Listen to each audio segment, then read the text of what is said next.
stop the Have competition. you ever been wrong for just 10 days? Neither side thought the war would last over a year. So they didn't prepare the things that they ought to prepare. It was going to last longer than that. There was no medical facilities planned. There was no way to handle prisoners once they got prisoners.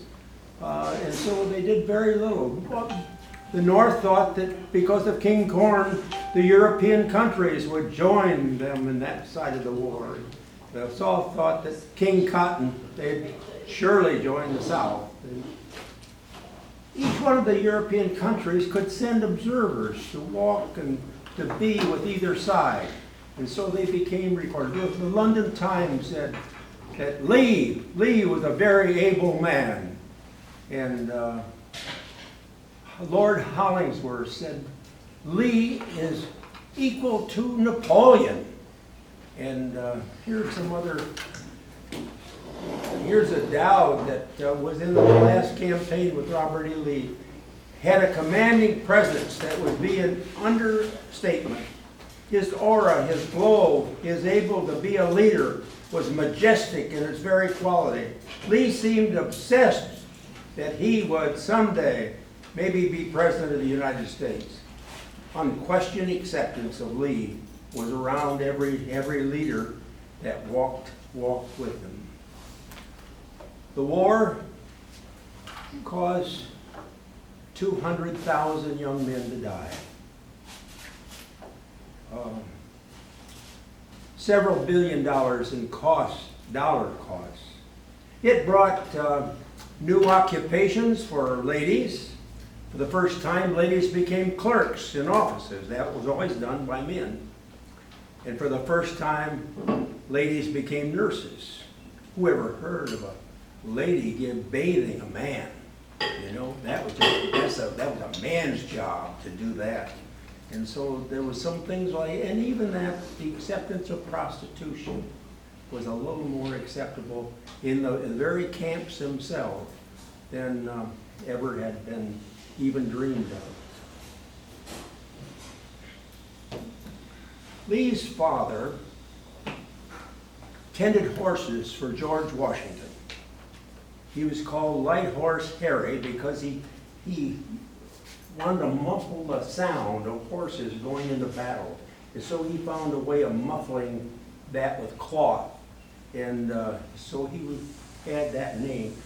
But it was Lee's mother that raised him. And she set aside 3 rules for Bobby to follow. Bobby, always be honest. And Bobby,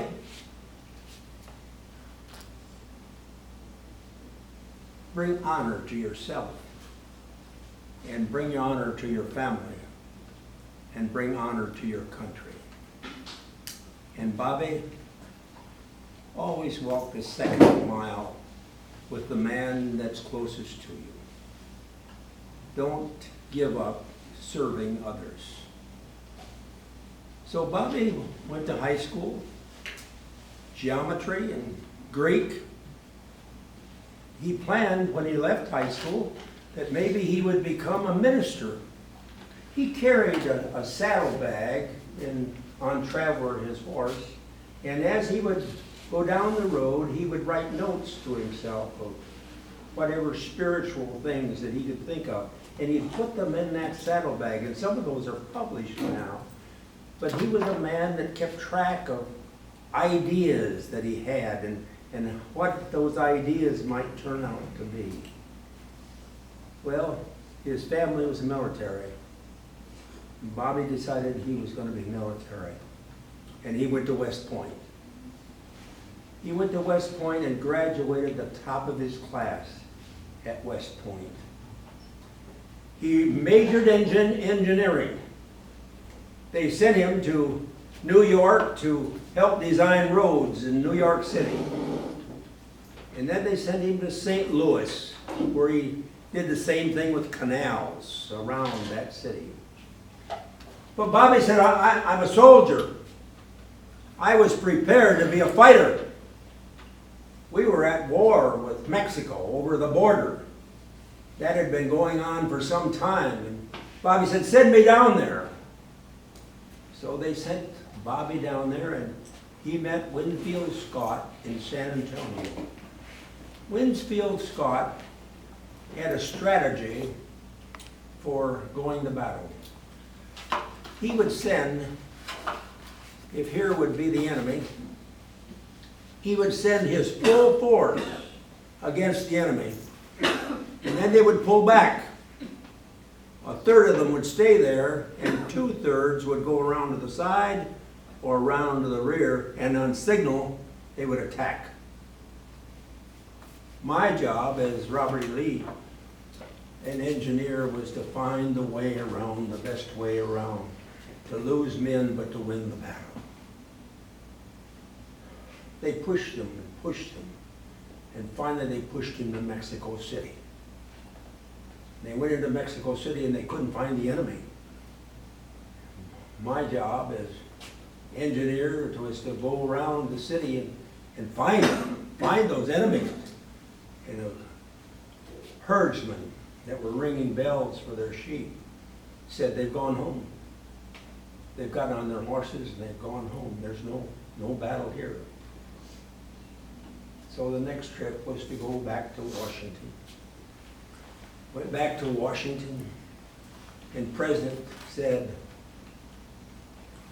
we want you to become the superintendent of West Point. He did take that job. He learned something about horses. He learned more, he said, about communication with people. At West Point, he kept saying to the students, there's going to be a battle. There's going to be some kind of a confrontation between the North and the South. It's coming. And of course, then Fort Sumter was fired on, and the battle was on. Lincoln called up 75,000 troops to serve for 3 years. And Lincoln said to Robert E. Lee, we want you to head up this Union forces, the Northern forces. Bobby said, I can't do that yet. Virginia hasn't made up its mind what it's going to do. It has a choice of joining Florida and Georgia and Alabama and Tennessee and those other states. Finally, Virginia joined the South. Bobby resigned his commission and he went south. He was advisor to Jeff Davis for some time on the military. And Jeff Davis says, you're wasting your time in this office. I want you out there in front. So guess what? He got out there in front and he pulled a Winfield Scott. This is what he would do at Chancellorsville. This is what he would do at Stedman and Antietam. Go in full force and then go around to the side and a given signal attack. He pushed them all the way to the Pennsylvania border. A third of his men were barefooted. A third of his men didn't have adequate clothing. They were just outside of this little town called Gettysburg. I'll go in and I'll get what our men need. He started to go in, and guess what? Here he met the Yankees coming down for the same reason. They dug in. They called for reinforcements. Yankees had them outnumbered. They took the high spots. They took Cemetery Ridge and Devil's Glen and all those high spots up there. And so Bobby Lee and his men were 1.5 miles away from Cemetery Ridge, where the headquarters was. He put Longstreet in charge. He sent Stewart. His Stewart was going to be the man that went around from the side or rear. And Pickett was the man in charge of that 150 miles, that 1.5 miles. Pickett said, let's go, Longstreet. And Longstreet would say, no, it's not time yet. Pickett would come to Robert E. Lee and say, come on, it's time yet. We need to go. My men are getting restless. Finally, they wouldn't do it, and so Pickett charged. And it was a bloodbath. Men were wounded and lying on the ground. Robert E. Lee rode among them as traveler, and said, it's all my fault. It's all my fault, men. We'll get you back. We'll take you back. They started to go back across the Potomac. The Potomac was overflowing. But if the Yankees would have come upon them at that time, they would have really beaten them. But the Yankees were badly hurt too. Finally, they got across the Potomac, and Grant was after him. They were eating food that they had prepared, the corn they prepared for horses. They were cooking that and eating it to stay alive. Finally, he caught up with them at Appomattox. There they were eating that food. They were surrounded by Grant's men, 9,000 young men and 1,000 prisoners. Grant sent him a note. Why don't you just give up, Robert E. Lee, and meet me at Appomattox Courthouse?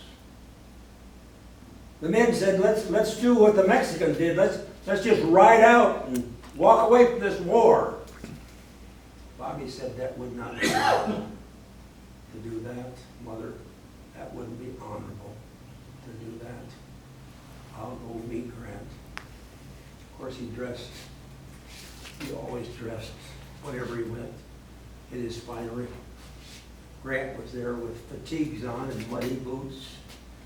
And Lee thought, doesn't he know the importance of this meeting? The two of us meeting? Grant said, how many men do you got down there? He said, 9,000 plus 1,000 prisoners. Grant turned to the quartermaster and said, send down 10,000 rations down there to those men. He turned to Lee and he said to Lee, tell them to get on their horses, lay their guns down and get on the horses. Ride back to home. It's planting time in the South. Lee was surprised to hear of this soft culture coming from Grant. Of course, he had laid his sword on the table. Grant said, pick it up. Pick it up. Get back on Traveler. And I want you to ride back to Virginia. The amazing thing about this ride was people gathered from north and south on both sides of the road. He had such respect that they ordered him on in to Virginia. He knew that West Washington College had been hit hard. They came to him and said, would you be president of Washington College? He said, yes. Yes, I'll be president of Washington College. There's where he stayed for a number of years. And in 1864, I think the date was, he passed away. But he was remembered, he was remembered, he was remembered as a person of quality. A person that lived with his men and ate with his men so that they would understand his thinking of what he was dreaming about.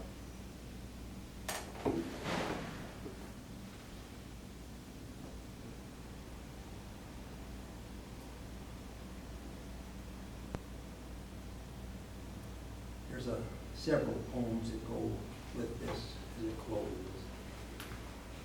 I just want to say to you that Lee was a man that, even as a nation, we can turn to and be proud of. He believed in what his mother had told him.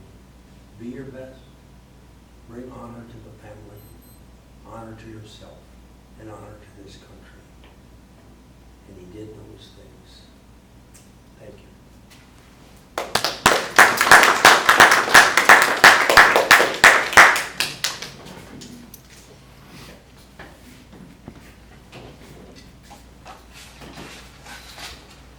Thank you. Thank you very much.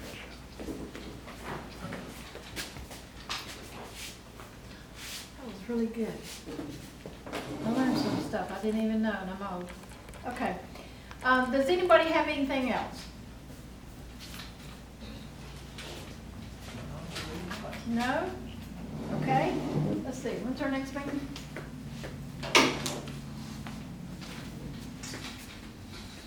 Okay, July the 8th is our next meeting. We'll finally be over July the 4th. And Assistant Chief Diane Thomas is coming? Yes, Is that correct? Okay. that's correct. As far as we know now. As far as we know now. Just kidding, okay. Assistant Chief Diane Thomas. She'll be here. Okay, that was wonderful. Thank you very much. It really was. Very good. Very good. Okay, if we don't have anything else, then we'll adjourn. Thank you very much. And listen, all of the food was delicious. It was. It was really, really delicious. It was.